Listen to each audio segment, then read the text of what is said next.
आज उदयपुर सिटी अमृत महादेव का मंदिर सुखेर अम्बेरी भगवान शिव का प्राचीन मंदिर 5000 वर्ष समथिंग बताते हैं श्रद्धालुओं के कहने से। हम भी यही बता रहे हैं कि 5000 वर्ष का है।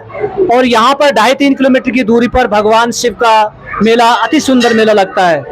भगवान भोलेनाथ की वैसे तो बहुत से जगह मंदिर हैं, लेकिन मेवाड़ धरा धरती पर भगवान एकलिंगनाथ जी का और अमृत महादेव का ये बहुत प्राचीन मंदिर है। यहाँ की जो हमारे जो भक्त लोगों की, बहुत श्रद्धालुओं की, यहाँ पर उनकी कृपा से आज इस मंदिर का रख रखाव बहुत अच्छा है। यहाँ की जो व्यवस्था है बहुत अति सुंदर है। वैसे तो मैंने आपको बताया था यहाँ का जो हमारे अशोक जी कुमार साहब अध्यक्ष साहब, उनके रख रखाव में इस अमृत महादेव की बहुत अच्छी जगह, इनकी धरा धरती की अच्छा ये रख रखाव, यहाँ पर इनका जो सहयोग है। तो आज हम यहाँ पर जो हमारे श्रद्धालु, हमारे जो यहाँ भक्त हैं, यहाँ इनकी सेवा देते हैं। जो हमारे भाई साहब है, तो हमारे एक डॉक्टर साहब भी है और हमारे भाई साहब आप इधर आइए, थोड़ा सा इधर आओ। तो हम इनसे कुछ बातें कर रहे हैं भगवान के मंदिर पे। सर आपका नाम क्या है? युधिष्ठिर कुमावत। युधिष्ठिर कुमार जी, तो सर आपको ये मंदिर कैसा लगता है? यहाँ पर आने से कैसा आपको अनुभव होता है? यहाँ पर आने यहाँ पर एक सुकून मिलता है। सुकून मिला, जोर से बोलो। हम सुकून मिलता है और महादेव की नगरी है ये पूरी। महादेव पूरे जंगल के चारों ओर, जंगल के अंदर बसे हुए हैं और बहुत शांति मिलती है। और ये एकलिंग जी से भी पुराना मंदिर है। भगवान एकलिंगनाथ से भी पुराना मंदिर बताते हैं। ऐसे भी ये राज दरबारों के टाइम पे राजा थे, उसी समय से भी ये मंदिर उसी समय से बना हुआ है। लेकिन ये तपोवन भूमि है, धरा धरती है। पीछे एक बार कैमरामैन पीछे फेर दो। तपोवन भूमि है और तपोवन भूमि जिसमें बड़े बड़े ऋषि तपे। यहाँ पर कहते हैं कि यहाँ पर जो अमृत ऋषि थे, भगवान शिव का जो भक्त था, जो वो यहाँ पर तपा करता था, तो उसी हिसाब से गंगा माँ का दर्शन हुआ। यहाँ पर गंगा का घाट भी है। गंगा जी से कावड़ भरकर लाते थे यहाँ पर अमृत जी का अभिषेक करने के लिए। जब उनकी आयु हो गई तो माँ गंगा को उन्होंने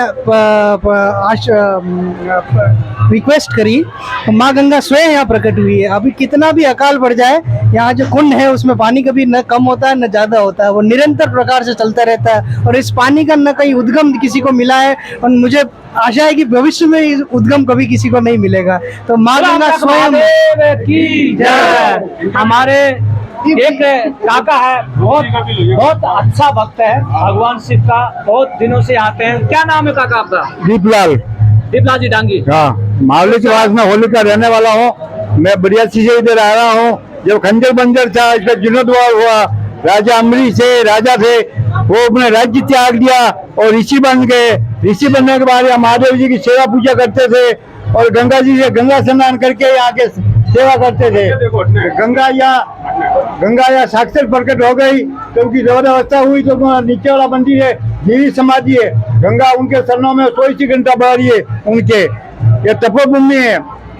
एकाग्रंथ ज्ञान के लिए यह बहुत अच्छी भूमि है, कहने का मतलब। राजस्थान में तो वैसे देवभूमि कहा जाता है। राजस्थान की जो धरा धरती है तपोवन भूमि कहा जाती है। मेवाड़, मेड़ता, नागौर, पाली, जोधपुर, उदयपुर, इनमें क्या है कि बड़े बड़े भक्तों का यहाँ पर बहुत ज्यादा, और हमारे भक्त लोग हैं। महाराज जी यहाँ पर बैठे हुए हैं अभी अंदर। आओ हमारे डॉक्टर साहब आओ। तो हमारे ये डॉक्टर साहब हैं, फिर भी भगवान भोलेनाथ के मंदिर में आकर के सेवा दे रहे हैं। इनका भी मन भाव देखो।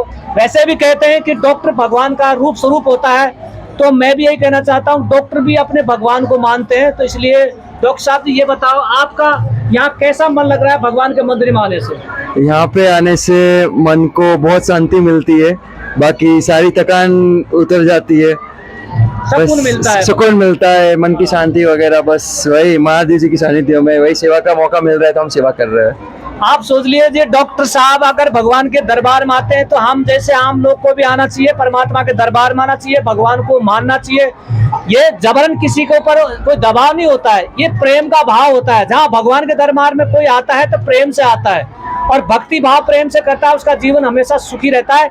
इसलिए मैं ये कहना चाहता हूँ, बोले अमृत महादेव की जय, बोले की जय, दरबार की जय। जाओ, ओके कर दे भाई, ओके कर दो।